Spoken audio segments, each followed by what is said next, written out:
શાળાના આચાર્ય અને ક્લાર્ક લાંચ લેતા ઝડપાયા। એલસીબીએ ₹35,000ની લાંચ સાથે 2 આરોપીઓને રંગે હાથ પકડ્યા। અમદાવાદ ગ્રામ્યના દેત્રોજમાં આવેલી શેઠ શ્રી એલવી એન્ડ કેવી ભાવસર વિદ્યાલયના આચાર્ય અને જુનિયર ક્લાર્કને ભ્રષ્ટાચાર નિવારણ શાખા દ્વારા લાંચ લેતા ઝડપી પાડવામાં આવ્યા છે। આ બંને આરોપીઓએ શાળામાં ફરજ પર હાજર થયેલા એક શિક્ષક પાસેથી ₹35,000ની લાંચ માંગી હતી।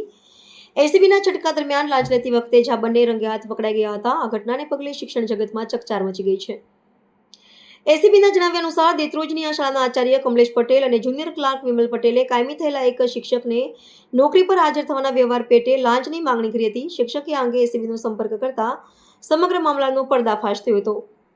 લાંચની રકમ સ્વીકારતી વખતે એસીબીની ટીમે બંનેને ઝડપી લીધા હતા। સરકારી કે અર્ધ સરકારી કચેરીઓમાં ચાલતા ભ્રષ્ટાચારને ડામવા માટે એસીબી દ્વારા સક્રિય કાર્યવાહી કરવામાં આવી રહી છે, જેનો આ એક ભાગ છે। આ મામલે એસીબીએ ગુનો નોંધીને કાયદેસરની વધુ કાર્યવાહી હાથ ધરી છે। બંને આરોપીઓની સઘન પૂછપરછ કરીને આ રેકેટમાં અન્ય કોઈ સંડોવાયેલું છે કે કેમ તે દિશામાં પણ તપાસ કરવામાં આવી રહી છે। આ ઘટના ભવિષ્યમાં આવા ભ્રષ્ટ તત્વો માટે એક દાખલો બેસાડશે તેવી અપેક્ષા રાખવામાં આવી રહી છે। ભ્રષ્ટાચાર સામે કડક પગલાં લેવા માટે તંત્ર સજ્જ હોવાનું આ ઘટના દર્શાવે છે।